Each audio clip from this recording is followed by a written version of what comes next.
speech. The next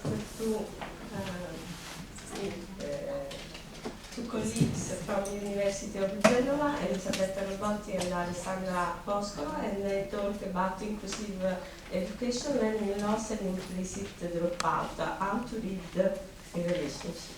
Thank you, and good morning to everybody. So, okay, we start. So, first of all, implicit dropout and learning loss are linkable phenomenon to the fragility of learning, and in particular, both of them are phenomenon exacerbated in situation of sociocultural disadvantage. And it is particularly highlighted in the pandemic. Sorry.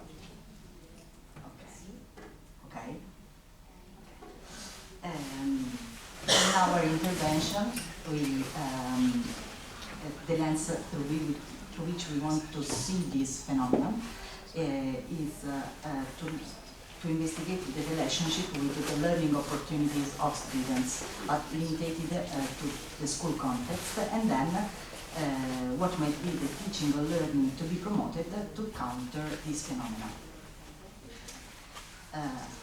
Okay.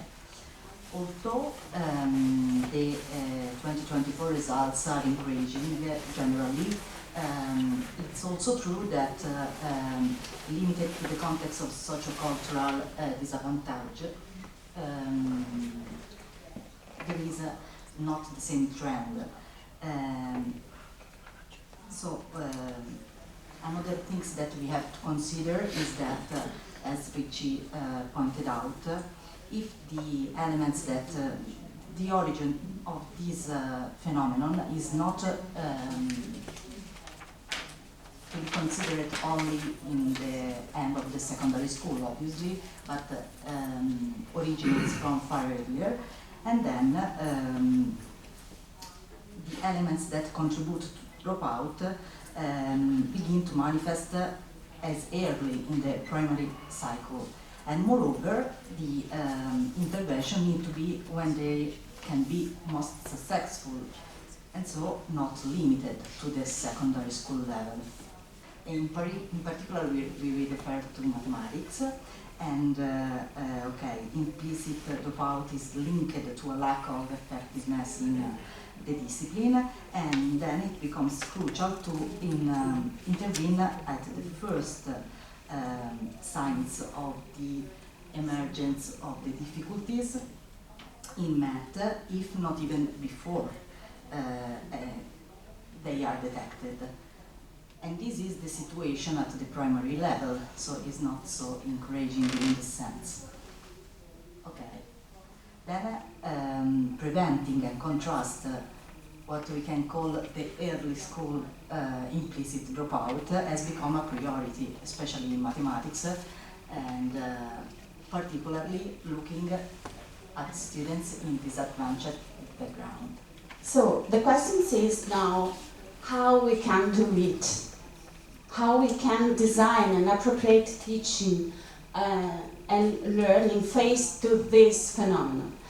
And according to the goal 4 of Agenda ONU 2030, we can design an inclusive education, equality education, and an equity education. How to promote this inclusive education? UNESCO suggests 3 steps, suggests different documents, among them this one, and in this document suggests 3 steps to implement inclusive education. Help school to promote educational inclusive education and assess their resources to do it. Training teachers in design inclusive education and support the school leader to work toward this aim.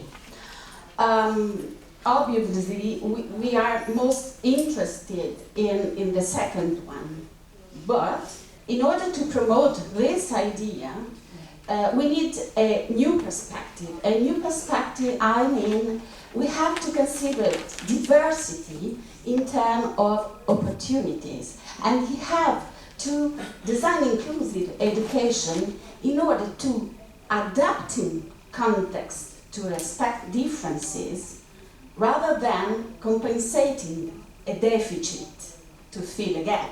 As teacher educator, as I said before, our focus is now on the second point. So train teacher to design and implement inclusive education, so that we discuss now how to support teaching in promoting and design inclusive education. Actually, what we are saying is not new. This innovation can be traced back to several examples in the past, and in particular, yes, this makes us say that this is not impossible to do. And considering that inclusion is accessibility to meaningful experience of learning for everybody, we can say that we have to consider two directions. So the first is to make accessible mathematics to students, and the second is to make students experience a meaningful learning mathematics activities. And for that, two ingredients are essential. The one is the multimodality, and the second is the problem-centered education. So go into these 2 points particularly. The first is the multimodality, and we can say why and what we refer to when we say multimodality. And the thing is that the cognitive processes are rooted in sensory motor system, and then, as the embodied cognition theories mentioned,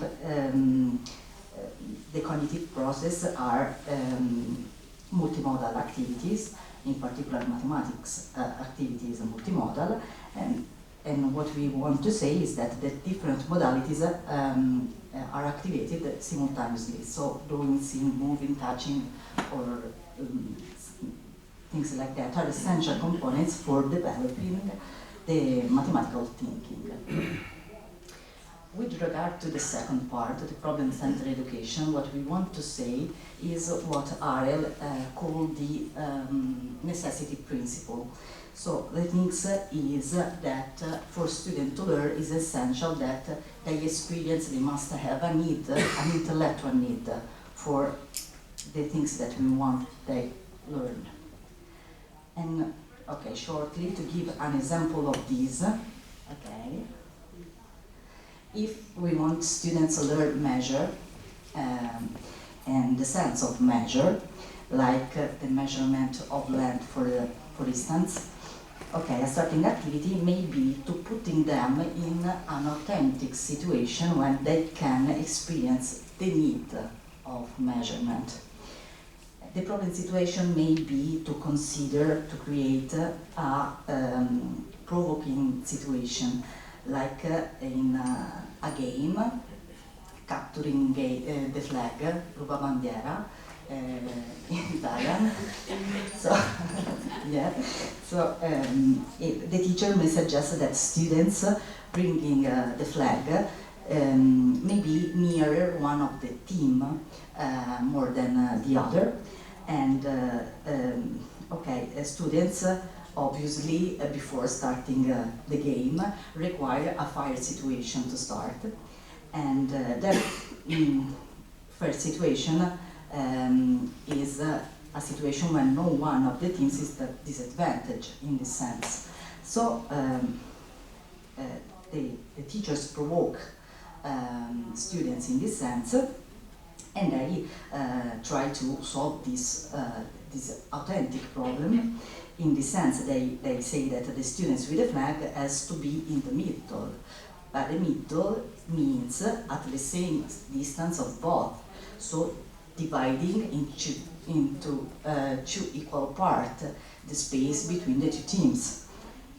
And then they have to measure in them and to search an appropriate unit of measurement to do this And then this, in this sense, is an activity that could answer the question why measuring. That could be a starting activity to give them the necessity to learn the measure. Okay. I'd like to say that these experiences is produced in kindergarten. So what we said before, look at all the level. Question. So since we want to work on inclusive education and design inclusive education, we propose now a model, proposed also by UNESCO, a model who helps teacher to design inclusive education. The model is the universal design for learning, and it's characterized by 3 principles. The first one is engagement. So it underlined that teacher has to providing students with engaging situation. So situation as we said, we described before. And the second one underline that teacher have to provide the student with information to solve this problem situation, but the idea is to provide this information through different register of representation. And the last one suggests to offer students different ways to act, so to solve the situation, but also to express to others what they have, did. The 3 principles are further detailed in columns in this table, in columns, and each columns have different indicators. And our idea now is to explain some of these indicators, one, in order to more in details, providing you an example. And the example is a learning sequence to focus it on fraction. So the first idea, and this example is developed in an action research group composed by teachers, both of kindergarten and primary school, which work with us. The example, so the first idea is to provide you an example of a meaningful situation, meaningful. You can find this table in internet, inline yes. So the situation is this one to explore the construction of a whole. This is a whole. The problem situation required to cover a sheet of paper which represents a place made for a restaurant. This is the narrative situation, with various fractional units, different colored. Each color corresponds to a different unit fraction, with different possible combination. And this is the learning activity in which we can see the use of multimodal approach, because children kept, touch, manipulated the materials. And as far as it concerns the second principle, so the representation, I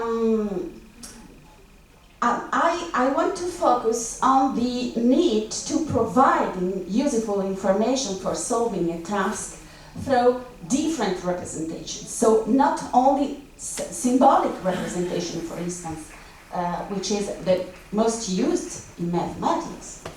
And to do this, let me now to present Marco's situation. Marco's situation is a child who have some difficulty, and in particular has difficulty with adding different fraction. He said that he doesn't understand why it's needed the least common denominator to do this, and also he doesn't know how to do it. Indeed, he said why it is done in this way, and he said also why he needs an answer of these questions. If I understand the reason, maybe I can remember how to do it. So the teacher represents different fraction with different piece of paper, so unit fraction paper. So he represents 2 1/3, 3 1/8, and 2 16th, and then it's obvious to perform a calculation. Marcos needs to reduce the big piece of paper in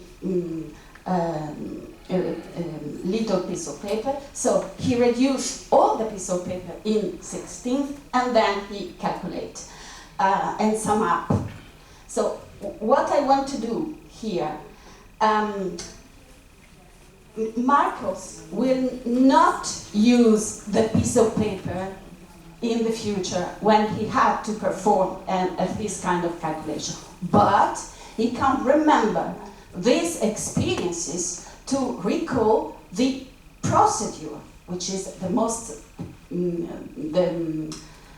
useful to perform this kind of problem. And so the focus is the change of representation, which has used by the teacher to promote this this idea. And we can see also the sum of fraction, which can be represented by different register or representation, both visual and symbolic, or here we can see how equivalent fraction can be managed through different register of representation. But vediamo se funziona. Sì.